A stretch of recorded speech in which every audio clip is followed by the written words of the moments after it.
நமச்சிவாய வாழ்க. நாதந்தாள் வாழ்க.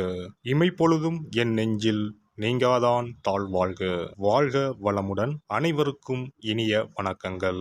நாம் இந்த பதிவில் மார்கழி மாதத்திற்கான 12 ராசிகளின் பலன்களையும் அதற்கான பரிகாரங்கள் என்னென்ன என்பதையும் இந்த பதிவில் விரிவாக காண்போம். எல்லோர் வாழ்விலும் வளமும் நலமும் செல்வ செழிப்பும் பெற எல்லாம் வல்ல இறைவனை வேண்டுகிறேன். ஓம் நம சிவாய.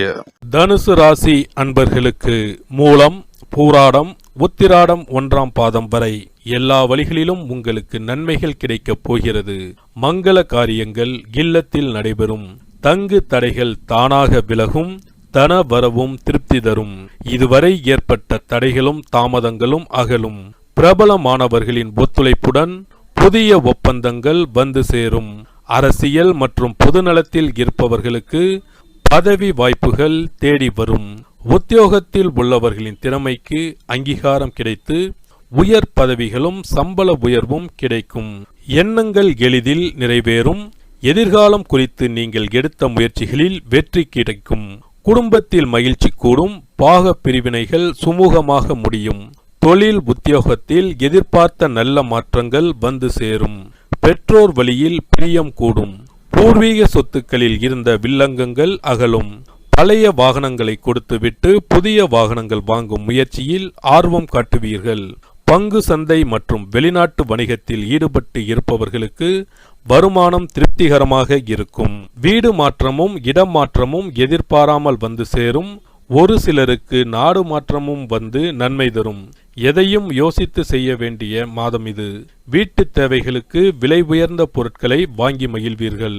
பிள்ளைகளின் கல்யாண கனவுகள் நனவாக வழிபிறக்கும். உங்களின் தனித்திறமைகளை வெளிப்படுத்த நல்ல வாய்ப்புகள் வரும். அழகு இளமை கூடும். தடைகள் நீங்கி திருமணம் கூடி வரும். வராது என்று இருந்த பணம் கைக்கு வந்து சேரும். பணவரவு அதிகரிக்கும். தடைப்பட்ட வீடு கட்டும் பணியை தொடங்க வங்கி கடன் கிடைக்கும். குடும்பத்தில் நிம்மதி பிறக்கும். சில நேரங்களில் வீண் டென்ஷன், வேலை சுமை, வீண் பழி, செரிமான கோளாறு வந்து நீங்கும். மறைமுக எதிரிகளை இனம் கண்டறிவீர்கள். உள்மனதில் ஒருவித போராட்டம் எழும்பும். பூர்வீக சொத்து சம்பந்தமாக வழக்குகள் வேண்டாம். அத்தியாவசிய செலவுகள் அதிகரிக்கும். காரியங்களை முடிப்பதில் அலைச்சல் இருக்கும்.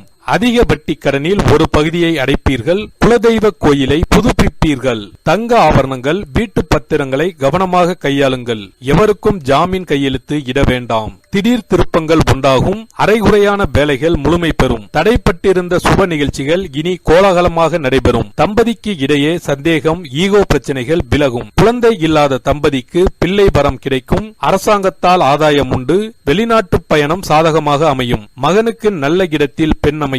சேமிக்க தொடங்குவீர்கள். பூர்வீக சொத்தில் இருந்த பிரச்சனைகள் தீரும். சகோதரர்கள் ஓடி வந்து உதவுவார்கள். தலைச்சுற்றல், தூக்கமின்மை, செரிமான கோளாறு, மன இறுக்கம் வந்து செல்லும். வாழ்க்கை துணைவருக்கும் சிறு சிறு உடல் பாதிப்புகள் வந்து நீங்கும். பெரிய நோய் இருப்பதை போன்ற பிரம்மையிலிருந்து விடுபடுவீர்கள். சோர்வு நீங்கி உற்சாகம் பிறக்கும். நீங்கள் எதிர்பார்த்து ஏமாந்த தொகை கைக்கு வந்து சேரும். வாழ்க்கை துணைவரின் ஆரோக்கியம் சீராகும். இல்லத்தில் திருமண தடைகள் நீங்கும். ஷேர் மூலம் பணம் வரும். மனக்கசப்புகளால் விலகி இருந்த வாழ்க்கை துணைவர் வழி உறவினர்கள் வலிய வந்து உறவாடுவர். இரவு நேர பயணங்களை தவிர்ப்பது நல்லது. வீட்டை விரிவுபடுத்தி கட்டுவீர்கள். தாயாருக்கு சிறு சிறு விபத்துக்கள் வந்து நீங்கும். தாய்வழி சொத்தை விற்றுவிட்டு புது சொத்து வாங்குவீர்கள். பிள்ளைகளால் செலவு, மன உளைச்சல், டென்ஷன் வரக்கூடும். உறவினர்கள் பணம் கேட்டு தொந்தரவு செய்வார்கள். பூர்வீக சொத்தில் திடீர் சிக்கல்கள் வந்து போகும். கர்ப்பிணிகள் மாடிப்படியில் ஏறும் போதும், சாலைகளை கடக்கும் போதும், சமையல் செய்யும் போதும் கவனம் தேவை. வியாபாரத்தில் பற்று வரவு கணிசமாக உயரும். நெளிவு சுழிவுகளை கற்றுக்கொள்வீர்கள். விளம்பர யுக்திகளை கையாண்டு லாபம் ஈட்டுவீர்கள். புது வாடிக்கையாளர்கள் தேடி வருவார்கள். கமிஷன், பதிப்பகம், வாகன உதிரி பாகங்களால் லாபம் கூடும். நன்கு அறிமுகமானவர்களை பங்குதாரர்களாக சேர்த்துக் கொள்ளலாம். எளிதில் முடிய வேண்டிய காரியங்கள் தாமதமாகும். அசையா சொத்து வகையில் வீண் செலவுகள் ஏற்படலாம். தொழில் வியாபாரத்தில் இருக்கும் வாய்ப்புகளை பயன்படுத்திக் கொள்ளவும். நீங்கள் நினைப்பது ஒன்றாகவும் நடப்பது ஒன்றாகவும் இருக்கும் என்பதால் புதிய திட்டங்களை தற்போதைக்கு செயல்படுத்தாமல் சிறிது காலத்திற்கு தள்ளி வைப்பது உத்தமம். நம்பியவர்களை நெருக்கடிகளை ஏற்படுத்தும் நேரம் என்பதால் எதிலும் எச்சரிக்கையுடன் இருப்பது நல்லது. வேலைக்கு செல்பவர்களுக்கு கூடுதல் பணிச்சுமை காரணமாக ஓய்வு நேரம் குறையும்.